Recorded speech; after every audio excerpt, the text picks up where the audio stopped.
Yesu ashimwe bene data, ndabaramutsa mu izina rya Yesu Kristo. Ijambo ry'Imana nta kizatubuza kuvuga ijambo ry'Imana.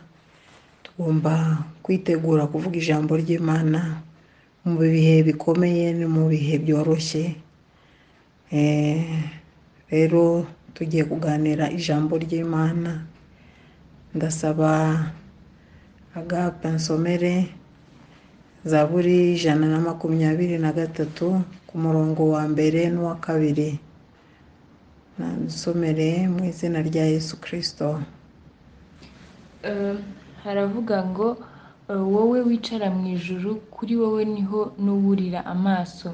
Dore nk'uko amaso y'abagaragu bayahanga ukuboko kwa shebuja, nk'uko amaso y'umuja ayahanga ukuboko kwa nyirabuja, niko amaso yacu tuyahanga Uwiteka Imana yacu kugeza aho azatubabarira. Amen. Amen. Tugomba kumenya ko Imana niyo ifite ubuzima bw'umwana w'umuntu mu kuboko kwayo, ni nayo dufite guhanga amaso. Umwanditsi w'Izaburi aravuga ngo tugomba guhanga amaso Imana nk'uko umugaragu ahanga amaso shebuja, n'umujakazi agahanga amaso nyirabuja. Ni nako natwe tugomba guhanga amaso Imana kugeza igihe Imana yacu itugiriye imbabazi. Yesu ashimwe. Imbabazi z'Imana zirakenewe cyane muri ibi bihe. Niyo mpamvu tugomba guhamagara Imana. Iki ni igihe cyo guhamagara Imana. Abanyabwenge hari igihe bageraho bakananirwa. Abafite ubushobozi bageraho bakananirwa. Abadokiteri bakananirwa. Bashobora guhanga ibintu byose bishobora guteza imbere ubuzima bw'abantu, ariko ntabwo ubuzima bw'umuntu cyangwa umwuka umwana w'umuntu ahumeka ni Imana yonyine. Rero iyo Mana niyo tugomba guhanga amaso. Umwanditsi rero aravuga ngo tuhange amaso Imana kugeza igihe Imana itugirira imbabazi. Turi mu bihe tukeneye kubona imbabazi z'Imana ku buzima bwacu. Tugeze mu gihe tukeneye kubona ubutabazi bw'Imana. Yona, Imana imwohereza ine nawe.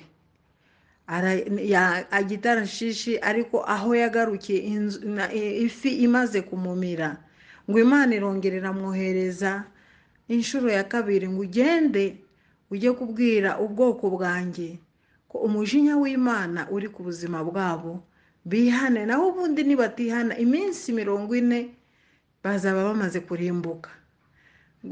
Yona afata inzira aragenda aboroga abwira abantu bose ngo yemwe nimwihane umujinya w'Imana utabageraho. Ngo agenda yihanisha abantu bumve ibyo ngibyo bose bihana, kuko Imana yari yakoze igitangaza.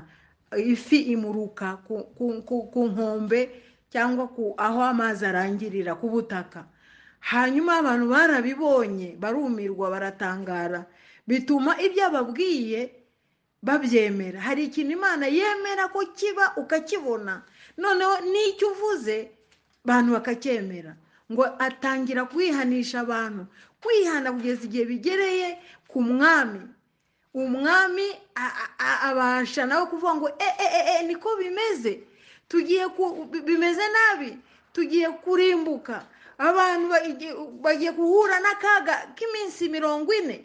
Hanyuma umwami nawe aravuga ngo yewe, ngo noneho uretse no kwihana, tuyirize tusenge kuva ku mwana wonka kugeza ku muntu mukuru, bose tusenge twihane umujinya w'Imana wo kuba ku buzima bwacu. Igihugu cyose bafata icyemezo cyo gusenga no kwiyiriza kugira ngo imbabazi z'Imana zongere zigaragare ku buzima bwabo. Kandi koko barabikoze. Imana yo mu ijuru yumva gutakamba kwabo. Imana yo mu ijuru bakorera igitangaza.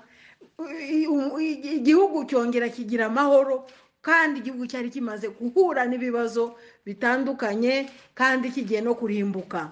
ariko imana irongera irumva. Bene data, iki gihe tugezemo ni igihe cyo gusenga, ni igihe cyo gushaka mu maso y'Imana.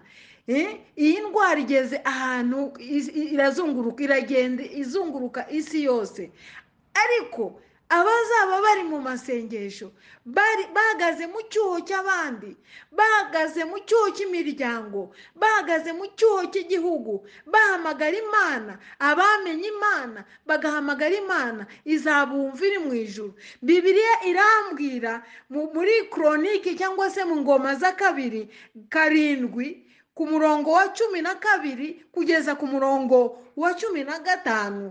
Reka umukozi w'Imana adusomere Ingoma za kabiri 7 kuva ku murongo wa 12 kugeza ku murongo wa 15. Ingoma za kabiri 7 12 kugeza kuri 15. Haravuga ngo, hanyuma Uwiteka yiyereka Salomo nijoro aramubwira ati, numvishe gusenga kwawe, maze nitoraniriza aha hantu ngo habe inzu yo gutambiramo ibitambo. Nindamuka nkinze ijuru imvura ntigwe, cyangwa nintegeka inzige ngo zone igihugu, cyangwa ninohereza mugiga mu bantu banjye, maze abantu banjye bitiriwe izina ryanjye nibicisha bugufi bagasenga. Abantu banjye nibicisha bugufi bitiriwe izina ryanjye, ni ukuvuga abamenye Imana bagacisha bugufi ubuzima bwabo bagasenga, bagashaka mu maso hanjye, bagahindukira bakareka ingeso zabo mbi, bakava mu ngeso zabo mbi, nanjye nzumva ndi mu ijuru mbababarire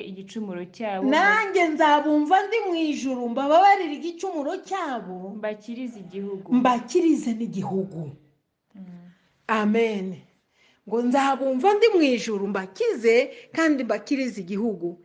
Urumva hari ibyago bimwe na bimwe Imana yemera ko biza ku isi. Inzige, izamugiga, ibyo bya korona tutazi amazina yabyo, nabyo ni ubwoko bwa mugiga, ni ubwoko bw'indwara. Ngo nimbikora, ariko ubwoko bwitiriwe izina ryanjye nibwicisha bugufi bugasenga, bugahindukira, bugashaka mu maso yanjye, nzabumva ndi mu ijuru mbakize kandi mbakirize n'igihugu. Yesu ashimwe. Ubwoko bwitiriwe izina ry'Imana ni twebwe bana b'Imana eparipiye ku isi. Nitushyira hamwe tugasenga, tugashaka mu maso y'Imana, tukihana ibyaha byacu, ntabwo tuba tuzi impamvu mugiga cyangwa se n'ibyo ngibyo byose, cyangwa se n'izo zanzige ziri hirya no hino, ntabwo tuba tuzi impamvu yatumye. Ahari aho byaba ari umujinya w'Imana, ahari aho ni imyifatire mibi yacu, Imana none ikagira umujinya. Ariko icyo twebwe dushinzwe nk'abana b'Imana, nk'itorero ry'Imana, nk'umubiri wa Kristo, ni ugusenga, tugahindukira, tugahagarara mu cyuho, tugasengera igihugu cyacu, tugasengera ubuzima bwacu, ngo Imana izatwumva iri mu ijuru, ngo idukize kandi dukirize igihugu. Ibyago biza ku isi birashoboka ko uyu munsi ariko wabyumva, ariko kuva na kera hari igihe byigeze kujya biba, kandi ubwoko bw'Imana bwasenga, Imana ikongera ikavugurura ubuzima bw'abantu, Imana ikongera ikagenderera ubuzima bw'abantu. Yemwe n'igihe cy'umwami Ezra nabo ngo bari bahuye n'ibyago bikomeye, ngo noneho ngo barasenga, bararira, baratakamba, ngo bari baratewe, ngo bari bararongoye abagore b'abanyamahanga. Ngo hanyuma Imana, ngo umuntu araza abwira Ezra, birashoboka ko ari umuhanuzi, aramubwira ngo Ezra, ngo duhaguruke twirukane abanyamahanga, twirukane abagore b'abanyamahanga, les femmes étrangères. Ni ukuvuga ngo ibintu bidasanzwe byari ikizira cyari cyabinjiyemo, ngo tubirukane. Ijambo ry'Imana riratubwira muri Ezra 4 ngo lève toi, ngo haguruka haguruka, ngo seta ferosi te regarde, ngo aya magambo nawe arakureba, ngo haguruka turwanye les femmes étrangères. Abafemme étrangères cyangwa se abanyamahanga ku buzima bwacu uyu munsi ni bande? Ni biriya byago, ni biriya myuka mibi, ni kiriyo kiza, ni biriya bintu biza bidutera. Tugomba kubirwanya mu masengesho, duhamagara Imana mu nzira y'amaraso ya Yesu Kristo. Amaraso ya Yesu Kristo akanetraliza imbaraga ziri mu maraso ya Yesu, zigasenya imbaraga zose zahagurukira kurwanya isi cyangwa itorero ry'Imana. Rero bene data, igihe kirageze ko tuhaguruka, nitwumve ko bitatureba, nitwumve ngo wowe cyangwa tukwize ibihuha gusa, ahubwo nk'abana b'Imana leta ikora uruhare rwayo, natwe dukora uruhare rwacu. Uruhare rwacu ni iki? Uruhare rwacu ni ukwinginga, uruhare rwacu ni uguhamagara Imana, uruhare rwacu ni ukwiyiriza, tugahamagara Imana yo mu ijuru ikaza ikadukiza, ikatukiriza n'igihugu, ikatubohorera n'igihugu, Imana ikaturinda. Bene data, dusenge, duhamagara Imana. Si igihe cyo kurangara, si igihe cyo gukomeza kurigitira mu byaha, si igihe cyo kuva mu gakiza. Hari benshi bari kuva mu isezerano nta mpamvu, hari benshi bari kuva mu nzira Imana ishaka ko bajyamo. Bene data, ibi ngibi se ko mbona bisa nkaho biza bitunguranye, ukabona bishobora no kwica umuntu mu kanya gatoya, wari kumwe n'umuntu ejo ukabona birarangiye. Kuki tutatunganya n'iherezo ryacu? Umwanditsi wa Zaburi ya 90 yaravuze ngo Uwiteka nyigisha kubara iminsi yanjye yo kubaho, kugira ngo ntoze umutima wanjye kugira ubwenge. Nuko gusenga ni ugutoza umutima wawe kugira ubwenge. Bene data, nitwirare, niturangare, nitujye mu bigambo gusa, duhaguruke dusengere uburinzi bw'ubuzima bwacu, uburinzi bw'abana bacu, uburinzi bw'imiryango yacu, uburinzi bw'igihugu cyacu, uburinzi ku bavandimwe bacu, aba hafi n'abakure, kugira ngo Imana iturinde. Igihe cya kera ngo abana ba Isiraheli ngo bakiri mu buretwa kwa Farawo, ngo Imana yaravuze ngo abibwira Mose ngo bafate amaraso mwana w'intama, ngo bafata ayo maraso bagende basiga ku nkomaniro z'imiryango, kugira ngo kirimbuzi naza, marayika kirimbuzi naza, ngo asange bitewe bahari ikimenyetso cy'amaraso, ngo hanyuma ngo azajya agenda atambuka ku nzu z'abana b'Abaheburayo. Rero uyu munsi natwe muri uko gusenga duhamagara amaraso ya Yesu Kristo, n'icyo cyago niyo cyaza Imana kubw'amaraso ya Yesu Kristo. Amaraso ya Yesu Kristo yaba uburinzi ku buzima bwacu. Hari impamvu rero yo gusenga, gukumira icyorezo kitinjira, hanoneho no kwirindisha ayo maraso ya Yesu Kristo. Ndimo ndabona ahantu henshi kuri za WhatsApp cyangwa ku bantu b'Imana benshi bohereza Psaume 91. Ni koko Psaume 91 ni umuti, ni urukingo, kuko tuba twihishe mu gicucu cy'Imana, kandi ibyo byose bishobora kuza ariko ntibitugereho ingaruka. Bakundwa muri Yesu, tushake mu maso h'Imana. Ibi nibibi igihe cyo kurangara ngo dusinzire cyangwa ngo turigitire mu byaha, ahubwo umwanya wacu wo gushaka mu maso h'Imana, no gushaka ubwishingizi mu maraso ya Yesu Kristo, no guhamagara Imana kugira ngo itabare, kuko Imana igitabara.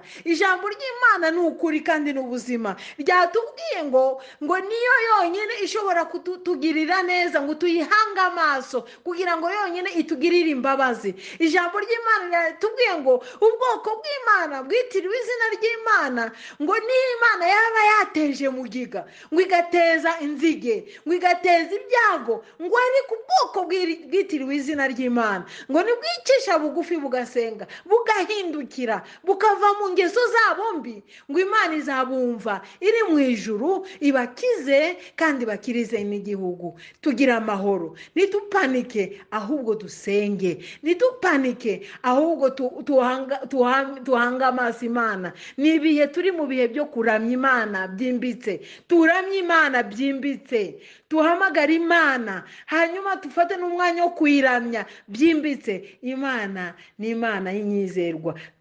Ninive bari bagiye kurimbuka, ariko basenze Imana ihindura decision. Usenze hari icyahinduka ku buzima bw'igihugu, ku buzima bw'itorero, ku buzima bwawe, ku buzima bw'umuryango wawe. Urakagira amahoro. Yesu aguha umugisha, Yesu akurinde, ugire umwanya wo gusenga, usome n'ibi byanditswe, hanyuma Imana inakomeza ikuganirize kandi izakomeza igufashe mu nzira zawe zose. Ngo ijambo ry'Imana riratubwira muri Yohana 14, ngo que votre cœur ne se trouble pas, ngo umutima wawe ntuhangayike, yizere Imana, wizere na Yesu. Haleluya, haleluya. Imana ibagirire neza, murakoze cyane. Imana ibaha umugisha. Reka ibyanditswe wenda tubyandike mu burebure kugira ngo murusheho gukomeza gusoma ijambo ry'Imana. Murakoze rero, Imana ibaha umugisha mu izina rya Yesu, amen.